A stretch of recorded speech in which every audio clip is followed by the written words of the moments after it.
예수님이 어린아이로 태어나시고 그의 부모 요셉과 마리아가 아기 예수를 데리고 예루살렘 성전으로 올라갔습니다.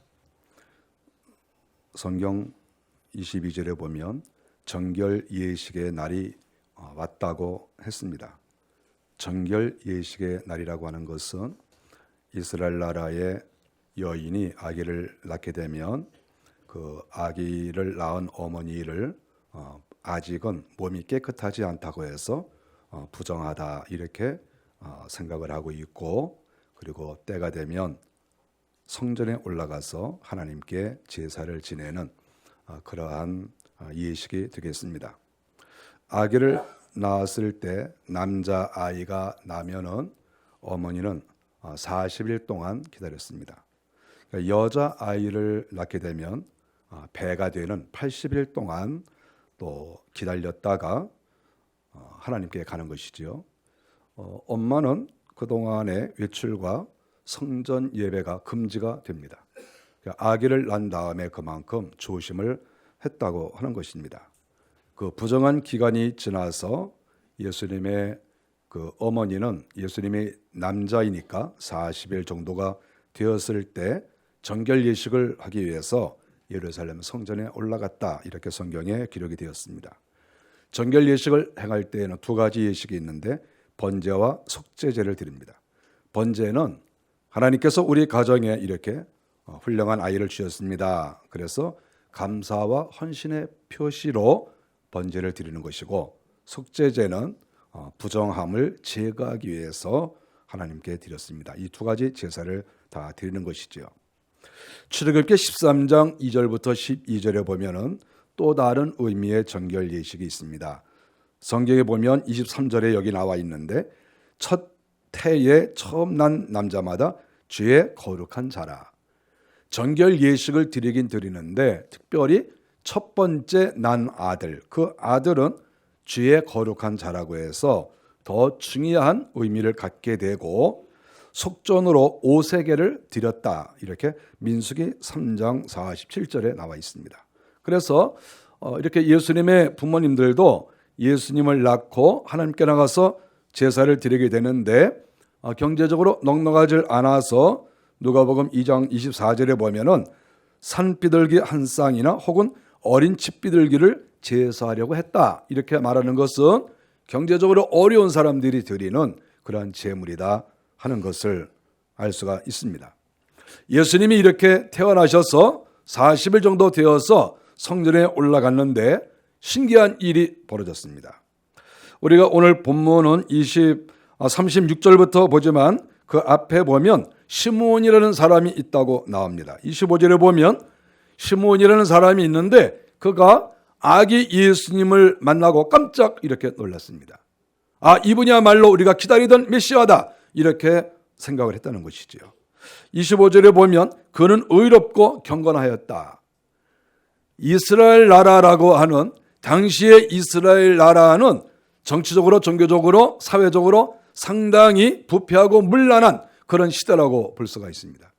어떤 거 하나 정상이 없는 그러한 시대라고 볼 수가 있거든요. 그런데 그러한 시대 가운데 시므온이라는 사람이 있었는데 그가 의롭고 경건하였다, 이렇게 인정을 받았다고 하는 것입니다. 놀라운 일이죠. 또한 25절에 보면 이스라엘의 위로를 기다렸다. 이것은 하나님께서 지금까지 이스라엘을 돌보시지 않았는데 어쩌면 하나님이 이스라엘을 징계를 하셨는데 하나님께서 다시 한번 은혜를 내려주셔서 이 나라가 독립도 되고 이 나라가 영적으로도 좀 성장하고 사회도 온전하게 되고 이런 나라가 됐으면 좋겠다. 그러기 위해서는 위대한 지도자가 나와야 되는데 하나님 이 나라에 훌륭한 지도자를 좀 보내주십시오. 이렇게 시므온이라는 사람이 이스라엘의 위로를 기다렸다고 하는 것입니다. 이 세상이 어떻게 되든지 말든지 상관하지 않는 사람이 굉장히 많이 있어요. 자기의 집이 어떻게 되든지 말든지 상관하지 않고 나 오늘 밥 먹고 살면 된다, 이렇게 생각하는 사람도 굉장히 많이 있습니다. 이 세상에 다른 거 관심이 없어요. 자기 하나 밥 먹고 살면 되는 것으로 이렇게 생각하는 사람들이 많이 있거든요. 근데 그러한 때에 시므온이라는 사람은 이스라엘의 위로를 기다렸다. 나라를 생각하는, 하나님의 나라를 염려하는 이러한 수준이 있는 그런 사람이 시므온이라는 사람이 있었다.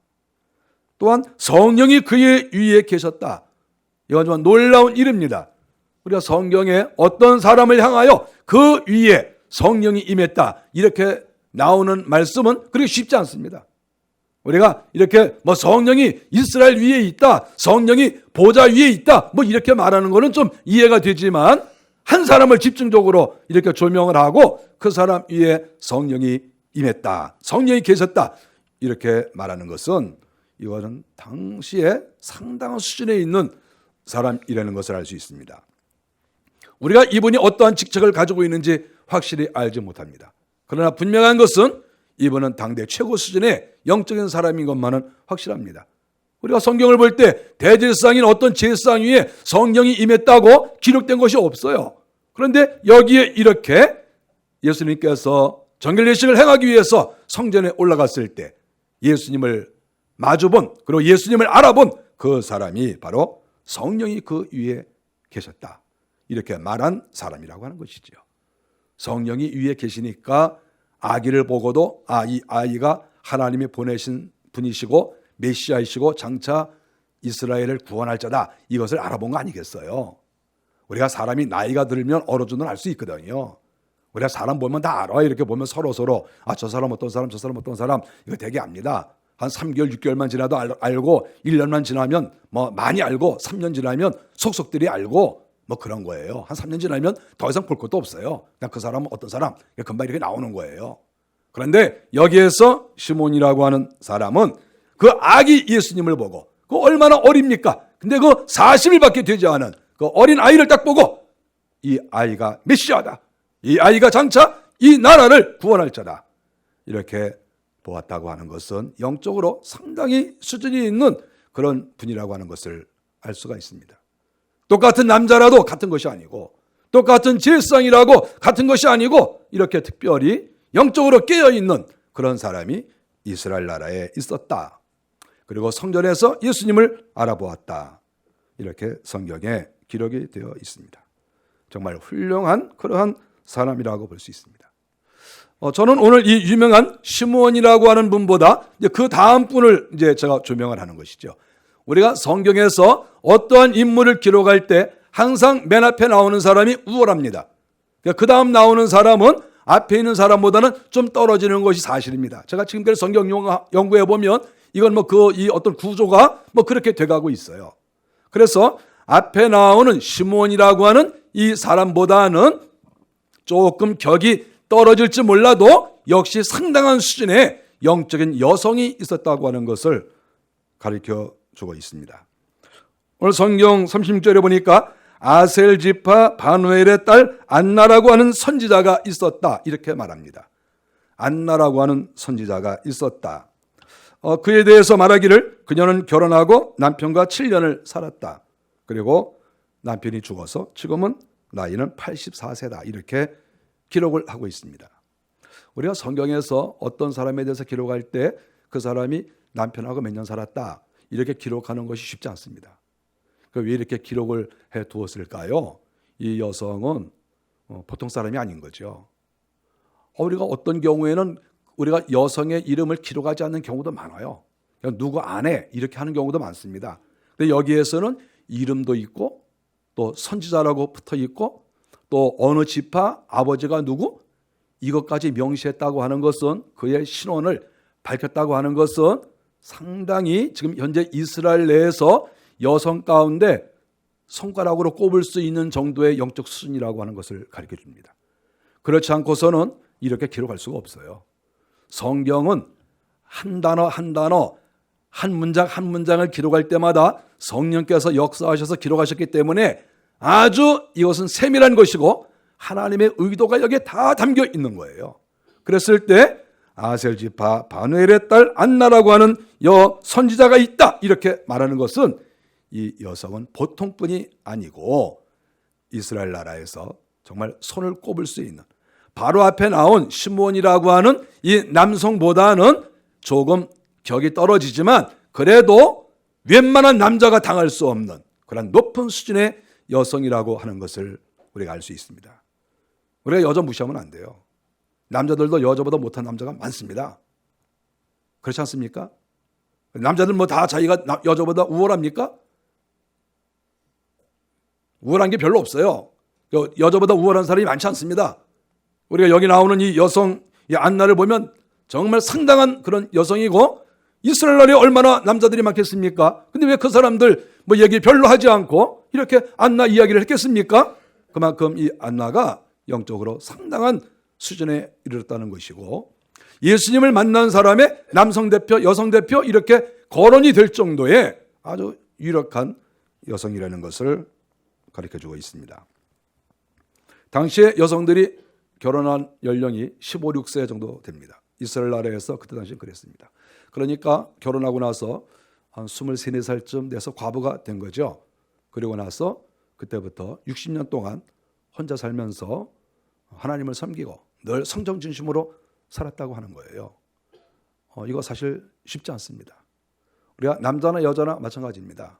우리 남자나 여자나 안정된 가정이 참 소중하고 또 안정된 가정을 다 바랍니다. 특별히 여성들이 그렇습니다. 그랬을 때 이렇게 남편도 없이 그 옛날에 말이죠. 우리가 혼자 살아간다는 것이 굉장히 어렵습니다. 그리고 이 여성은 어떤 직업이 있다고 하기보다는 늘 성전에 있었다. 이렇게 성경이 말하는 것을 보면 항상 성전 중심으로 눈을 뜨면 성전에 가 있고 하루 종일 주의 나라를 위해서 일하다가 그리고 또 저녁이 되면 또 집에 와서 자기도 하겠지만 어떤 경우에는 또 뭐 성전 마당에서 기도하고 또 성전에 있고 그렇게 할지 어떻게 알겠습니까? 하여간 성경은 이 여성에 대해서 상당히 의미를 부여하는 그런 여성이라고 하는 것이죠. 그 이름을 봐도 그 이름이 좀 의미가 많이 있습니다. 먼저 바누엘의 딸이라고 했는데 이 원래 바누엘이라고 하는 것은 분이엘이라고 하는 뜻이에요. 원래는 히브리어로는 분이엘인데 헬라식 발음이 바누엘이거든요. 원래 이게 분이엘이에요. 분이엘은 무엇입니까? 야곱이 야복 강가에서 천사와 씨름을 하다가 이제 그때 이제 천사한테 맞아서 다리가 골절이 되고 하지 않았습니까? 그때 그가 하나님의 얼굴을 보았다. 그래서 분이엘, 그것은 하나님을 보았다. 하나님의 얼굴을 보았다는 뜻이에요. 그러니까 안나의 아버지의 그 이름은 분이엘, 하나님의 얼굴을 보았다. 이런 이름을 가지고 있어요. 그러니까 그 부모님들이 얼마나 믿음이 좋겠습니까? 이 아들은 하나님을 바라본다. 하나님의 얼굴을 봤다. 날마다 하나님을 사모한다. 이런 의미로 아들의 이름을 지은 거예요. 근데 그 아들이 이제 결혼을 해서 딸을 낳습니다. 그래서 딸의 이름을 안나라고 한 거예요. 근데 이 안나는 원래 한나예요. 한나. 원래. 우리가 한나가 누구입니까? 사무엘 선지자를 낳은 어머니가 한나가 아니겠어요? 근데 이게 원래 히브리어에서는 한나 이렇게 해야 되는데 지금 이 헬라식 발음이 안나 이렇게 된 거예요. 원래 이게 한나입니다. 한나. 사무엘의 어머니. 그래서 이 아버지가 이 여인의 이름을 지을 때 너 정말 기도 많이 하거라. 너 하나님을 날마다 바라보거라. 그런 의미로 한나라고 이름을 지은 것이지요. 그만큼 이 가정은 믿음의 가정이라는 것을 알 수 있습니다. 그런데 성경은 이 여성에 대해서 선지자라고 이름이 붙었습니다. 놀라운 일 아닙니까? 우리가 이스라엘 나라에서 이렇게 예수님이 오실 당시에 선지자라고 이름이 붙은 그런 남자나 여자는 사실 많지 않습니다. 손을 꼽을 만한 것이죠. 선지자라고 하는 것은 뭡니까? 선지자는 하나님의 음성을 듣는 사람이에요. 그런데 지금 성경에서 이 한나에 대해서 선지자라고 명시를 했습니다. 당시에도 사람들이 한나는 선지자야 이렇게 말을 당연히 했겠죠. 그리고 성경을 기록한 저자도 이게 너무나 분명하니까 선지자라고 했겠죠. 그러면 왜 선지자라고 이름을 붙였겠습니까? 영적으로 어두웠던 그 시절에 왜 선지자라고 이름을 붙였겠습니까? 그가 그만큼 하나님과 관계가 좋고 주의 음성을 듣고 이렇게 했다고 하는 것이죠. 그렇게 하지 않으면 어떻게 성경이 이 여성에 대해서 그리고 그 공동체가 어떻게 그 여성에 대해서 선지자라고 이름을 붙였겠습니까? 그 정도로 인정받고 순 높은 여성이라고 하는 것이죠. 한나에 대해서 우리가 몇 가지를 살펴보면 먼저 37절에 보니까 성전을 떠나지 아니하고 이렇게 기록됐습니다. 성전을 떠나지 아니하고. 저는 이 말씀을 볼 때 여러 가지 생각이 들었습니다. 왜냐하면 당시의 성전은 그 대제사장 이하 많은 그런 종교인들이 부패했습니다. 예수님께서도 제사장이나 대제사장에 대해서 혹독하게 책망을 하셨습니다. 그만큼 썩은 세상이죠. 종교가 썩었죠. 그런데 그 썩어버린 그 예루살렘, 그 성전 아닙니까? 그런데도 그 성전을 지킨 것이죠. 우리는 어떤 곳이 썩었으면 떠날 수도 있어요. 우리는 선택의 자유가 있어요. 어떤 것이 마음에 안 든다, 어떤 것이 썩었다, 이거 정말 이거 문제가 많다 그랬을 때 떠나는 경우도 있어요. 저도 많이 떠나봤습니다. 내가 여기에 있다가는 안 되겠다, 이 더러운데 내가 있을 수 없다, 그래서 떠날 수 있거든요. 그런데 이 한나는 이렇게 종교가 부패하고 아주 더럽고 이런 것이지만 떠나지 아니하고 오히려 성전 중심으로 그가 사는 것이죠. 성전을 떠나지 아니하고. 우리가 사람마다 결정할 수 있죠. 야, 정말 이 더러운 이런 곳에 내가 있어야 되겠느냐. 그래서 나는 도저히 있을 수가 없다, 떠날 수도 있지만 어떤 사람은 정말 사랑해서 내가 이곳이 정상이 되도록, 청결한 성전이 되도록 내가 여기에서 기도하고, 나라도 내가 성전을 지켜야 되겠다, 그리고 기도하는 사람들이 있어요. 그것은 각자가 자유예요. 그러나 하나님께서 어떠한 은혜를 내려주실는지 사실 잘 알지 못합니다. 나라가 어려울 때 나라를 떠나는 사람도 사실 많이 있습니다. 현재 우리나라에서 이민 가는 사람이 굉장히 늘어났습니다. 나라가 시끄럽고 마음에 안 드니까 집 팔고 떠나서 괜찮은 나라로 많이 가고 있습니다, 지금. 그것도 자유예요. 그것도 자유. 그런데 이럴수록 내가 이 나라를 지켜야 되겠다. 그래서 계속해서 나라를 지키고 또 교회에서 날마다 머물면서 기도하고, 그것도 자유인데 중요한 것은 안나라고 하는 이 선지자는 성전을 떠나지 아니하고, 비록 이곳이 부패하고 이 더러운 것들이 모여가지고 다 못된 짓을 한다 할지라도, 그러나 내가 여길 지켜야 되겠다. 이곳은 하나님의 집인 것이지 저 사람들의 집이 아니다. 이렇게 생각을 하고 성전을 떠나지 아니했다 하는 이 말씀이 저에게는 상당히 깊이 와닿습니다.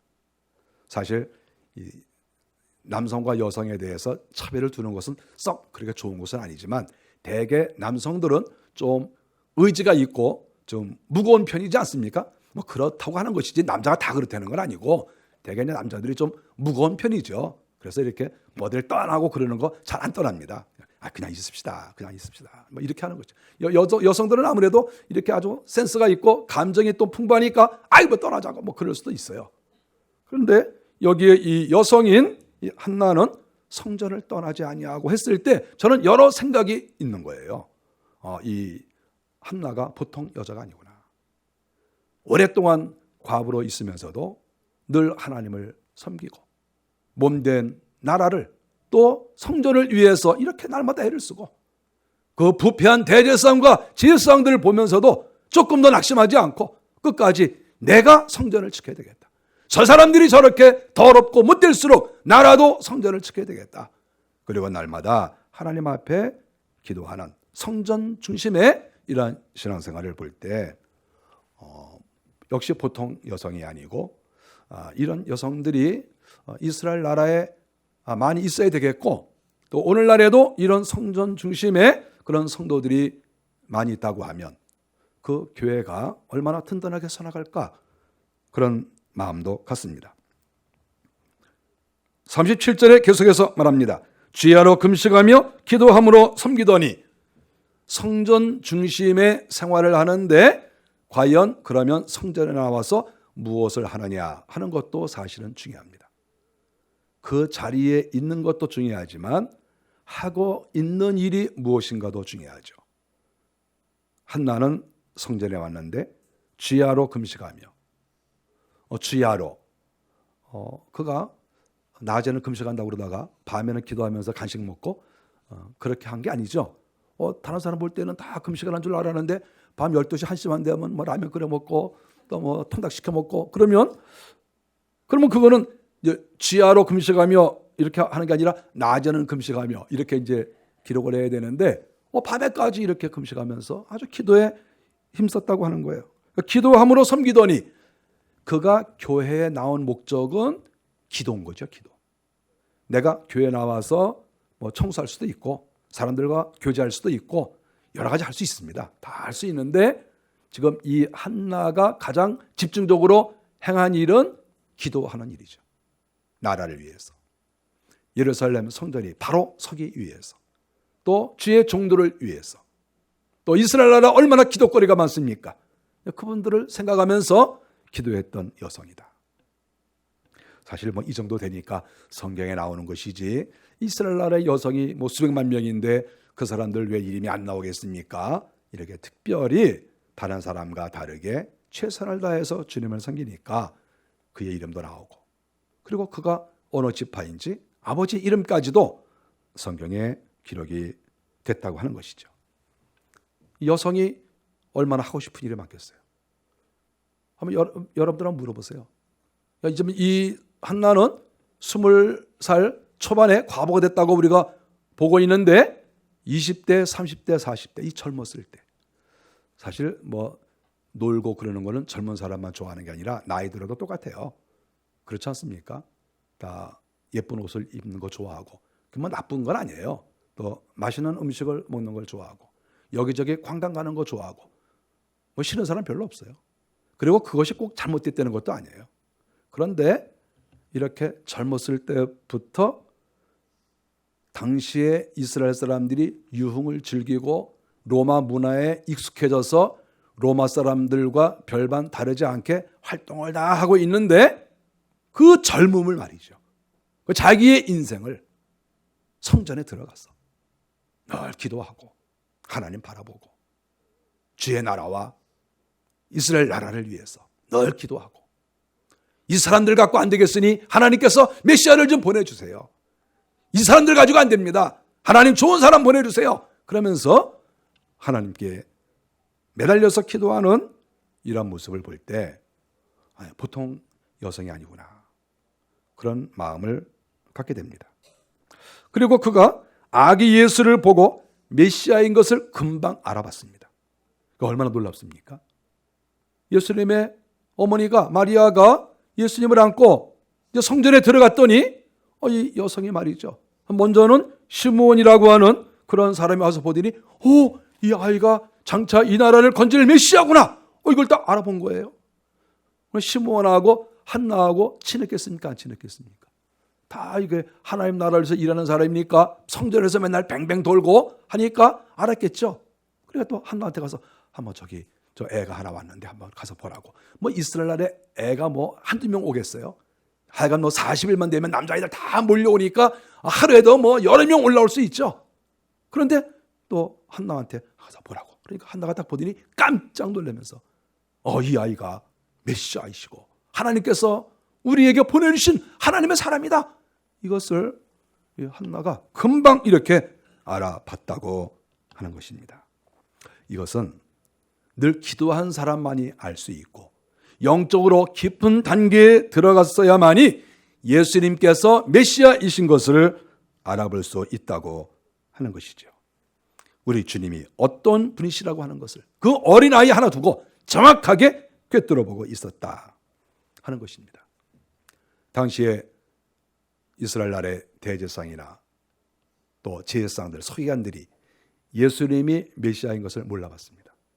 예수님이 말씀을 증거하시고 병을 고치시고 귀신을 쫓아내시고 얼마나 능력 있게 행했습니까? 30년 후에 그렇게 한 거 아니겠어요? 그런데 예수님께서 능력을 행하셔도 하나님이 보내신 메시아인 것을 몰랐어요.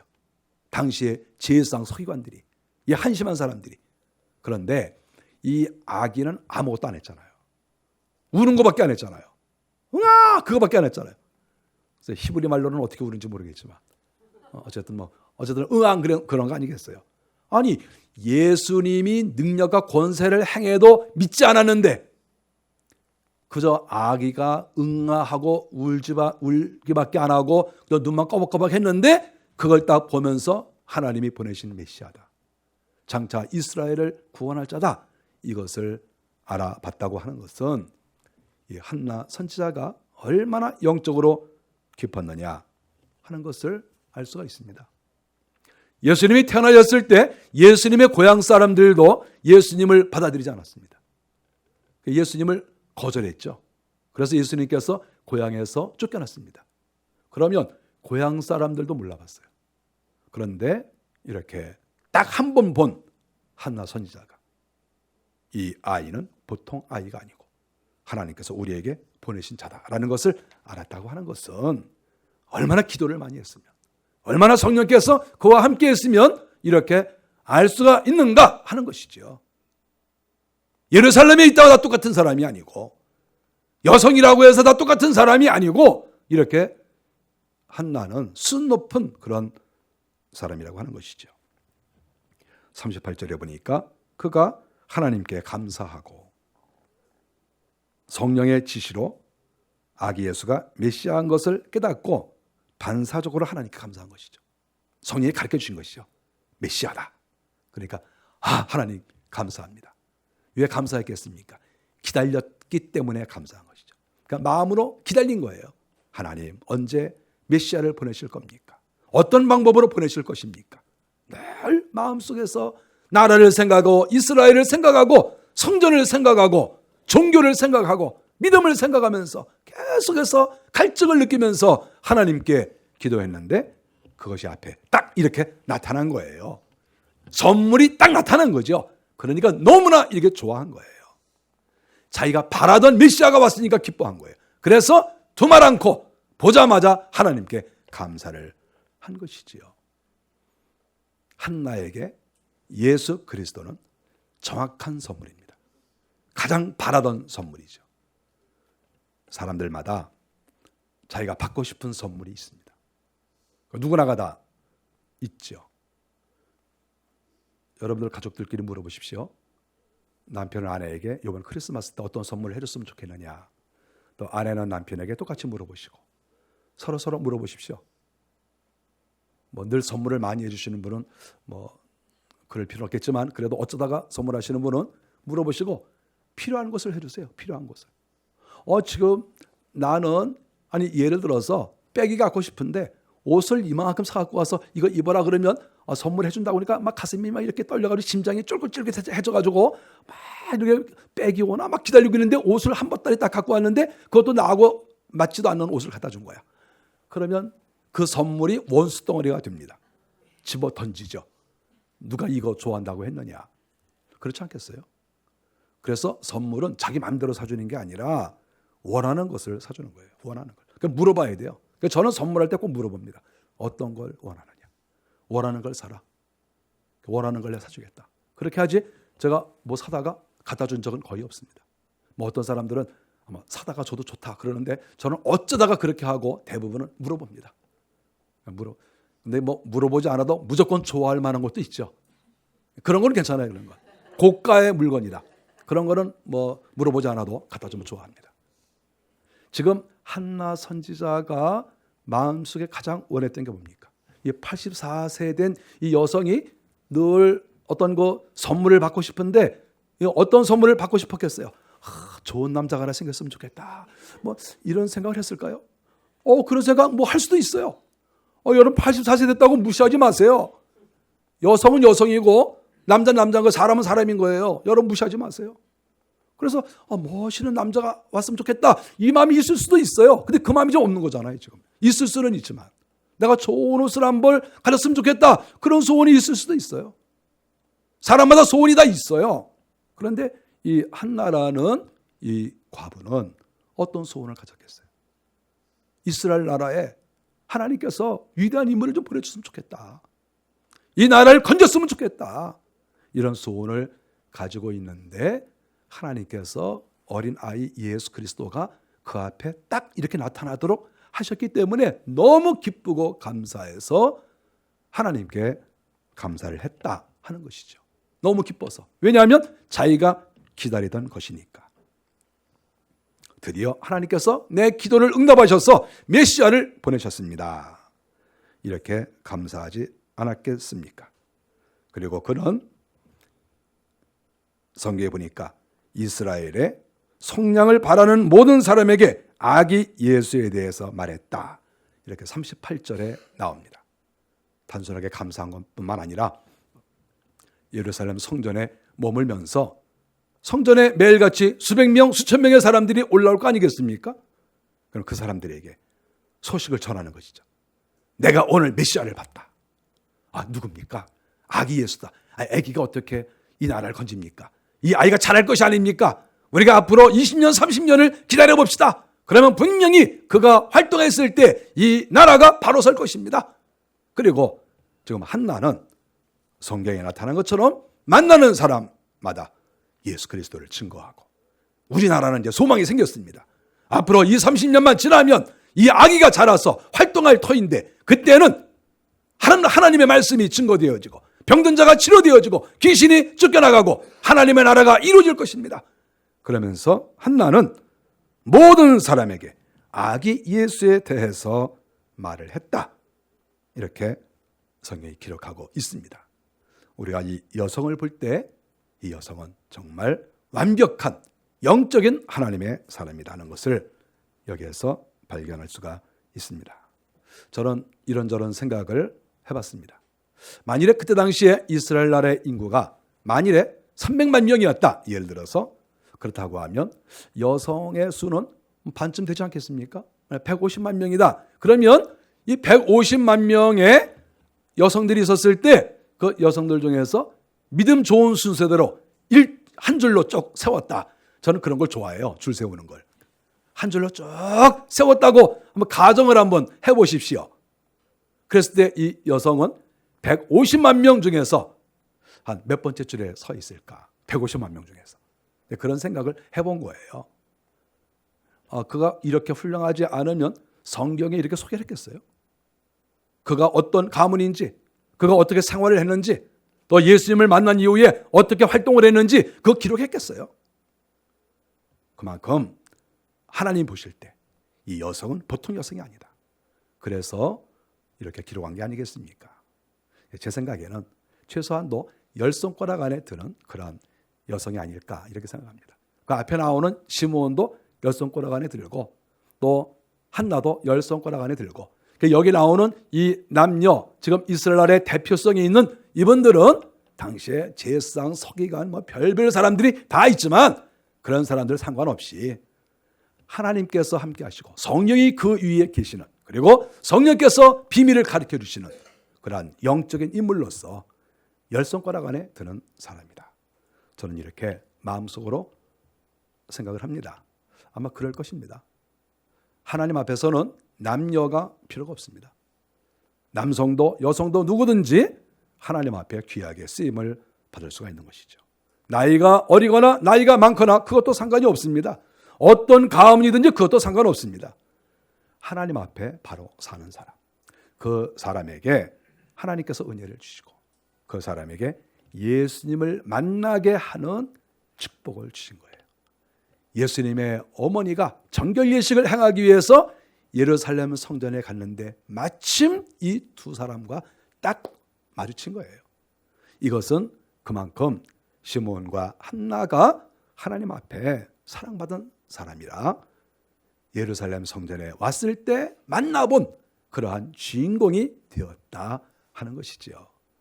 얼마나 영광스럽습니까? 우리가 오늘 본문을 보면서 또 크리스마스를 앞두고 성탄절을 앞두고 우리는 생각을 해봐야 됩니다. 시므온과 특별히 오늘 본문에 나오는 주인공 한나, 이 분이 어떻게 주님을 만났는가?